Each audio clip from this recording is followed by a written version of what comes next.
अगर देश के प्रथम प्रधानमंत्री अगर मोहम्मद अली जिन्ना को अगर घोषित कर दिया जाता ना, तो शायद देश का विभाजन को रोक दिया जाता और रुक जाता देश का विभाजन। मैं इसे इसलिए कह रहा हूं कि सन 1947 में हमारा देश को आज़ादी मिली और देश का जो विभाजन जो भी हुआ ना, यह मोहम्मद अली जिन्ना की हठधर्मिता इसके पीछे सबसे बड़ा वजह रहा है कि उन्होंने अपने जिद पर जो अड़ गया। मोहम्मद अली जिन्ना को सबसे बड़ा टेंशन ये था जिन्ना को, मोहम्मद अली जिन्ना को, क्या जानते हो, जिन्ना को अगर पीएम बना देता, जिन्ना को अगर देश का अगर पीएम बना दिया जाता ना, शायद वो देश विभाजन की जिद पर नहीं अड़ा रहता और वो मान जाता और बना देना चाहिए था। कारण है इसके पीछे कैसी तो को 17 गो तरह के तो बीमारी हो गया था, टीबी वक्रे था, ब्लड कैंसर वक्रे था। 1948 में तो मरिए गया जाकर के पाकिस्तान में जाकर के, और हालांकि पाकिस्तान का भी प्रधानमंत्री वो नहीं बन पाया, पहला राष्ट्रपति बना, लेकिन गंभीर बीमारी के कारण उसकी मौत हो गई। लेकिन जिन्ना इतना होशियार था कि उसके अंदर उसके शरीर में कौन कौन बीमारी है किसी को नहीं बताया था। अगर किसी को शायद अगर पता चल जाता ना, भारत में भारतीय नेताओं लोगों को अगर पता चल जाता कि इसको ब्लड कैंसर है, इसको टीबी है, तपेदिक है, ये सारी बीमारी है, अरे चल एक आध 2 साल के बाद मरिए जाएगा, चल एकरे प्रधानमंत्री बना जाते हैं, तहां से तो ठंडा जाएगा। इसलिए जानबूझ करके वो अपनी बीमारी को छिपा करके भी रखा था। 1948 में जाकर के तो मरिए गया, वहां का भी प्रधानमंत्री नहीं बन पाया। इसलिए अगर उसको सचमुच में प्रधानमंत्री के नहीं, भैया देश आजाद होने दे, तुम्ही को हम देश का प्रधानमंत्री हम बना देंगे, क्योंकि उसको सबसे बड़ा डर ये था कि भारत में जो इतने बहुसंख्यक जो हिंदू लोग हैं, ये अल्पसंख्यक लोग, हम लोग मुस्लिम लोग भारत में हिंदू बहुसंख्यकों के साथ मिल करके नहीं रहेंगे। लेकिन प्रधानमंत्री की अगर घोषणा कर दिया जाता कि तुम्ही को प्रधानमंत्री बना देंगे, तो शायद वो देश के विभाजन को जिद के बारे में नहीं अड़ता और वो मान जाता। लेकिन वो अपनी बीमारी के बारे में भी किसी को नहीं बताया था और जाकर के 1948 में जाकर के टिंगर गया, मर गया, खत्म हो गया। तो देश विभाजन को रोका जा सकता था। देश विभाजन को देखिए, देश विभाजन के पीछे कांग्रेस का तुष्टीकरण भी इसमें बहुत बड़ा कारण है। कांग्रेस का तुष्टीकरण, किसका? कांग्रेस का तुष्टीकरण, कांग्रेस का तुष्टीकरण। तुष्टीकरण का मतलब समझते हो? कांग्रेस का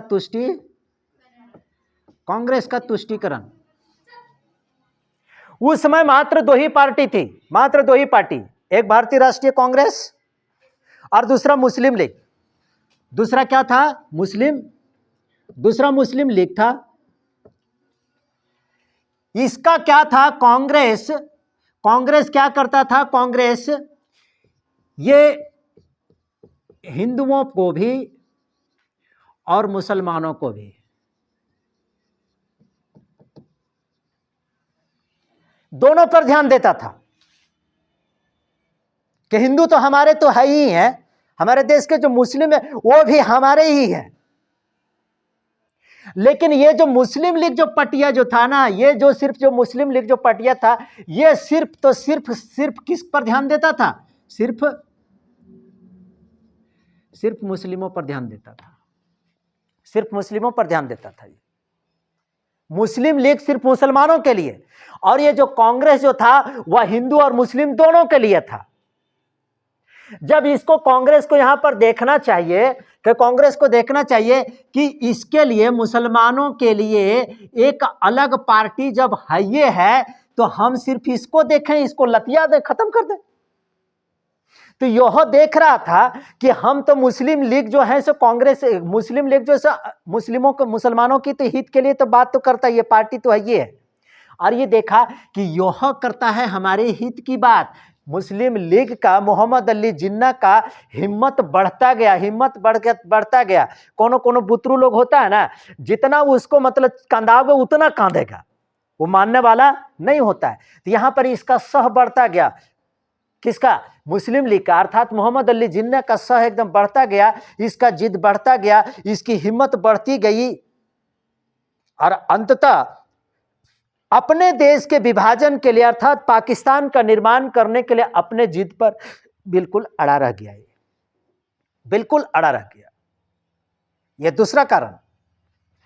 तीसरा कारण यह था, फूट डालो और राज करो। क्या?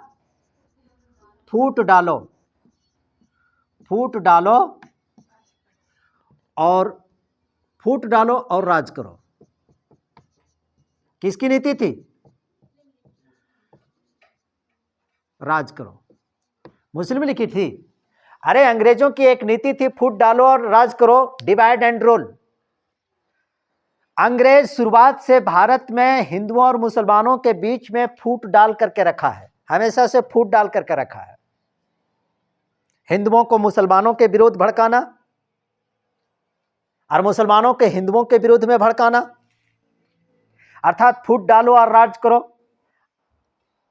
कभी भी ये अंग्रेज लोग कभी भी मुसलमानों को हमेशा कान में यही बोलता था कि तुम्हारा धर्म, इसका धर्म, तुम्हारा हित, इसका हित, दोनों का अलग अलग है। वो कहां कितने बड़ी बहुसंख्यक में, तुम कहां अल्पसंख्यक है, जखने चाहतू तखने पिचेर देतू, वकरा से अलगे रही। लेकिन हमेशा भड़काते रहता था, अरे लोग भड़कता रहता था। तो अंग्रेज लोग फूट डालो राज करो के नीति के तहत भी क्या किया कि हिंदू और मुसलमानों के बीच क्या करके रखा था? खाई बना करके रखा था। और सन 1909 ईस्वी में एक कानून बनी थी। सन 1909 ईस्वी में एक कानून बना और इस कानून में क्या किया कि कानून में मुसलमानों के लिए भी निर्वाचन का अधिकार दे दिया। 1909 ईस्वी में एक कानून बना, अंग्रेजों ने बनाया था और इसमें मुसलमानों को भी निर्वाचन का अधिकार दे दिया था, मुसलमानों को भी चुनाव लड़ने का अधिकार दे दिया था। और इस प्रकार से मोहम्मद अली जिन्ना को लगने लगा कि जब हमारी इतनी बड़ी जब जनसंख्या है इस देश में, तो हम लोगों के लिए क्यों नहीं एक अलग पाकिस्तान का निर्माण कर दिया जाए, हम लोगों के लिए एक अलग कंट्री ही क्यों ना बना दिया जाए, जो कि उसमें यह सफल रहा। और मोहम्मद अली जिन्ना का एकदम दिन प्रतिदिन इसकी हिम्मत क्या हो गई? बढ़ती गई, बढ़ती गई। इसका दावा एकदम मजबूत होता गया, दावा एकदम मजबूत होता गया। और इसमें कांग्रेस की सबसे बड़ी गलती रही है, कांग्रेस की। मुझे यह कहना है कि अगर पूरे देश से अंग्रेजी हुकूमत को तुम मिटा सकते हो, महात्मा गांधी से मुझे यह कहना है, अन्य भी बड़े नेताओं से मेरा यह कहना है, अगर पूरे देश से अंग्रेजों की जड़ को समाप्त करके 7 समुंदर पार तुम फेंक सकते हो, एक हिलल डोलल आदमी को तुम कंट्रोल नहीं कर सका, मोहम्मद अली जिन्ना को, कि खबरदार दोबारा कभी अगर पाकिस्तान की बात किया, दोबारा कभी अगर भारत के विभाजन की अगर तुमने बात की तो जुबान खींच के बाहर निकाल दूंगा। कभी इस तरह से कांग्रेस ने मोहम्मद अली जिन्ना के प्रति, मोहम्मद लीग के प्रति कभी इस प्रकार से कड़ा व्यवहार नहीं किया, कभी भी इस प्रकार से कड़े शब्दों का इस्तेमाल नहीं किया भारतीय राष्ट्रीय कांग्रेस के द्वारा, कभी नहीं। हमेशा उसके साथ दोस्ताना, सदा उसके साथ, मुस्लिम लीग के साथ कांग्रेस ने हमेशा समझौता का प्रयास किया है, कि समझौता का प्रयास किया कि समझा रहा है। और उसको भारतीय राष्ट्रीय कांग्रेस को लग रहा था कि नहीं, अंत में यह मान जाएगा, लेकिन ऐसी बात नहीं थी। कांग्रेस ने हमेशा समझौते की बात किया है। किसका समझौता? कांग्रेस ने हमेशा किसकी बात किया है? समझौता की बात की। समझौता की बात किसके साथ? मुस्लिम लीग के साथ हमेशा समझौता की बात किया है कि चलो समझा रहा है, बुझा रहा है, समझा बुझा रहा है, लेकिन उसको डांट फटकार नहीं रहा है। कभी नहीं उसके साथ कड़ाई से व्यवहार किया। इसलिए मोहम्मद अली जिन्ना की जिद जो है सो और बढ़ता गया, उसकी हिम्मत बढ़ती गई। क्या हो गया? ठीक है, करने दो। तो इसमें क्या हो गया? मोहम्मद अली जिन्ना का इसमें जिद बढ़ता चला गया। जगह जगह सांप्रदायिक दंगा हो गया, जगह जगह दंगा हो गया, जगह जगह क्या हो गया? जगह जगह सांप्रदायिक दंगा उत्पन्न हो गया।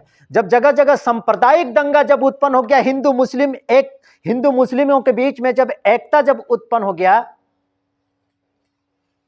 मोहम्मद अली जिन्ना ने एकदम डायरेक्ट लोगों को यह धमकी दे दिया था कि अगर मेरा पाकिस्तान का अगर निर्माण अगर नहीं किया तो हम डायरेक्ट एक्शन डे करेंगे, सीधी कार्रवाई दिवस। और छोटा उसने किया भी, और बंगाल में सबसे ज्यादा लोगों का कत्ले आम हुआ था डायरेक्ट एक्शन डे के तहत। लेकिन मोहम्मद अली जिन्ना को किसी ने निपटा नहीं पाया। भारत का विभाजन हुआ हजारों लोगों की, लाखों लोगों की बलिदानी पर, यह भी बात सही है। लेकिन जब बलिदानी भी हुई, देश का विभाजन भी हुआ, विभाजन को रोक भी नहीं सका, तो उन लोगों का बलिदान क्या हो गया? सारा का सारा बेकार चला गया। इतना ज्यादा देश में दंगा हो गया था, इतना ज्यादा दंगा हो गया, दंगा कि जगह जगह इतने सारे दंगे होने के कारण अंततः कांग्रेस पार्टी जो है ना, अंततः लाचार हो गया, एकदम पूरी तरीके से लाचार हो गया, और मोहम्मद अली जिन्ना की मांग को स्वीकार करना पड़ गया। तीसरा अगला कारण यही है, जब सन 1946 ईस्वी में, 1946 में जब अंतरिम सरकार बनी, अंतरिम का मतलब होता है काम चलाओ। जब अंतरिम सरकार बनी, जब अंतरिम सरकार बनी, तो अंतरिम सरकार के द्वारा कोई काम किया ही नहीं जा सक रहा था। मतलब अंतरिम सरकार जब पंडित नेहरू की जब उसमें जब प्राइम मिनिस्टर जब बने थे, तो उसमें कोई काम नहीं कर पा रहा था। ये क्योंकि मोहम्मद अली जिन्ना इसमें बार बार बाधा डाल दे रहा था। मतलब भारतीय राष्ट्रीय कांग्रेस पार्टी भी पूरी तरह से इससे क्या हो गया? परेशान हो गया, पूरी तरह से परेशान हो गया। और अंततः उसकी जिद को कांग्रेस पार्टी ने बिल्कुल पूरी तरीके से मान लिया और बाध्य होकर के पाकिस्तान का निर्माण कर देना पड़ा। और उस वक्त भी सचमुच में भारत में जो इस प्रकार से राजनीतिक उथल पुथल जो थी ना, भारत में जो राजनीतिक उथल पुथल थी, राजनीति की इस प्रकार से जो भारत में जो ऐसी परिस्थिति जो उत्पन्न हो गई थी, लॉर्ड माउंटबेटन को भारत भेजा जाता है, और लॉर्ड माउंटबेटन का प्रभाव इतना ज्यादा था कांग्रेस के ऊपर, बेटन का इतना ज्यादा प्रभाव था भारत में, भारतीय राष्ट्रीय कांग्रेस पार्टी के ऊपर, कि लॉर्ड माउंटबेटन ने कांग्रेस पार्टी को भारत का विभाजन करने के लिए मनवा लिया तो मनवा लिया, और कांग्रेस पार्टी ने इसको स्वीकार भी कर लिया। हालांकि देश के विभाजन को टाला जा सकता था अगर मोहम्मद अली जिन्ना को सचमुच में अगर पहला उसको फुसला देता, कह देता, करे छोटा तू चुप शांत रहना, तोरे देश के प्रथम राष्ट्र, तोरे देश को हम तुम्ही को हम अपने देश का प्रथम प्रधानमंत्री बना देंगे, और बना देता। 1948 में तो मोरिए गया था, उसके बाद फिर अपना प्रधानमंत्री बनाता, लेकिन ऐसा नहीं कर पाया। इसलिए देश का विभाजन अपरिहार्य था। मतलब क्या हो गया कि देश के विभाजन को रोका जा सकता था, लेकिन नहीं रोका जा सका। इसके पीछे दो कारण रहा। मुस्लिम तुष्टीकरण, कांग्रेस का मुस्लिम तुष्टीकरण। तुष्टीकरण का मतलब क्या होता है? तुष्टीकरण का मतलब क्या होता है कि कोई भी कौम, कोई भी बिरादरी या कोई भी विशेष वर्ग समुदाय के लोग देश को, समाज को बार बार नुकसान पहुंचा रहा है, बार बार नुकसान पहुंचा रहा है, देश के लिए खतरा है, समाज के लिए खतरा है, विकास के लिए खतरा है, हर एक चीजों के लिए खतरा उत्पन्न कर रहा है, उसके बावजूद भी किसी पार्टी के द्वारा आवो गले लगाते हैं, आवो गले लगाते हैं। इसको कहते हैं तुष्टीकरण। इसको क्या कहते हैं? तुष्टीकरण, इसी को कहते हैं। तो देश की आजादी के समय मुस्लिम लीग जब क्या था, देश के विभाजन के लिए सबसे बड़ा खतरा था। सभी मुसलमानों को उन्होंने ही देश में बहकाया था कि इन बहुसंख्यकों के साथ नहीं रह सकोगे भाई, हम लोगों के लिए अलग देश का निर्माण होनी चाहिए। उसके बावजूद भी कांग्रेस आओ गले लग जाओ, आओ गले लग जाओ, जब देख रहा है कि यह समाज, यह व्यक्ति देश के एकता अखंडता को अछूनन बनाए रखने में हमारे देश के लिए खतरा उत्पन्न हो रहा है, उसके बाद भी गले लग जा, ये कहलाता है तुष्टीकरण। एक बार लतिया तक चल हट, तुम कुछ भी कर लो, तुम फांसी लगा लो, तुम उल्टा लटक जाओ, उसके बावजूद ही तुम्हारी मांग को मानी नहीं जाएगी। देश के विभाजन नहीं हो सकता। लेकिन भारतीय राष्ट्रीय कांग्रेस पार्टी ने कभी भी मुस्लिम लीग के तरफ की भी इस प्रकार से कड़ी आलोचना और कड़ी बातों का उसको नहीं कहा, जिसके वजह से उसकी हिम्मत बढ़ती गई और अंततः भारतीय राष्ट्रीय कांग्रेस लाचार हो गया, दंगा हो गया, लाचार हो गया और भारतीय राष्ट्रीय कांग्रेस पार्टी ने देश का विभाजन को स्वीकार कर लिया। और माउंटबेटन का इतना ज्यादा प्रभाव था भारतीय राष्ट्रीय कांग्रेस पार्टी पर कि उन लोगों को मना भी लिया इन लोगों ने, और देश का विभाजन हो गया। समझ रहे, देश का विभाजन